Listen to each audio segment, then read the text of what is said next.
Cars.com Auto Review. Hi, I'm Joe Weisenfelder with Cars.com. Previously, we shot a video of a 2011 Jaguar XJL, full-size sedan. We gave you the basics there, including the fact that the key fob is the largest key fob in the history of key fobs. It weighs almost a quarter pound, literally. But aside from that, we covered the basics. So what we'll talk about here is the fact that this one is a super sport, a high trim level. We'll show you what makes it a super sport and offer some other conclusions, including some good news. You can get the XJ and the XJL long wheelbase versions in 3 different trim levels. There's base, there's supercharged, and there's super sport. This being a super sport, you get things like a black leather headliner.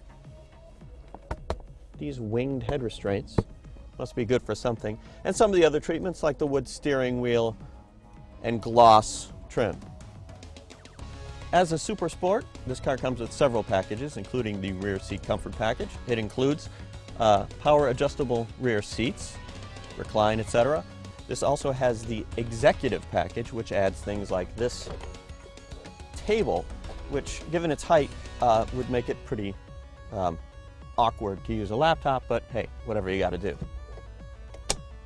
Then there's the illumination package, which includes illuminated sill plates under all 4 doors, an illuminated trunk latch, and also an interesting little blue ring around the vents for the air conditioning.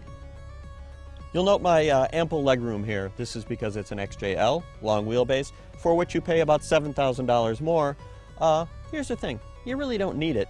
You might not even want it, and you probably don't need the supercharged or the super sport trim levels either. For one thing, the long wheelbase version doesn't give you any more trunk space. It's still about 15.2 cubic feet, which is not that much for a car of this size.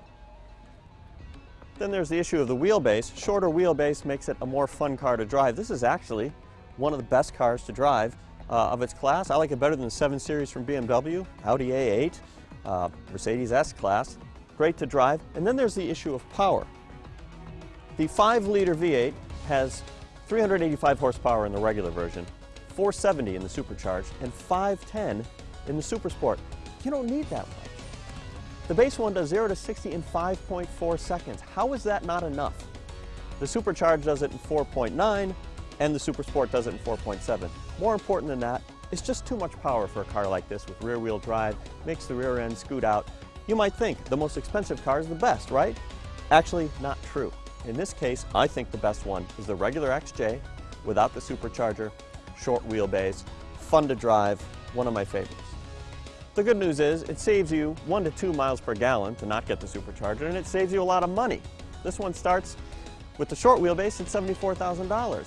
When you go to a supercharged version, $15,000 more. You want super sport, $23,000 more on top of that. This one tips the scales at $121,000. There's no point.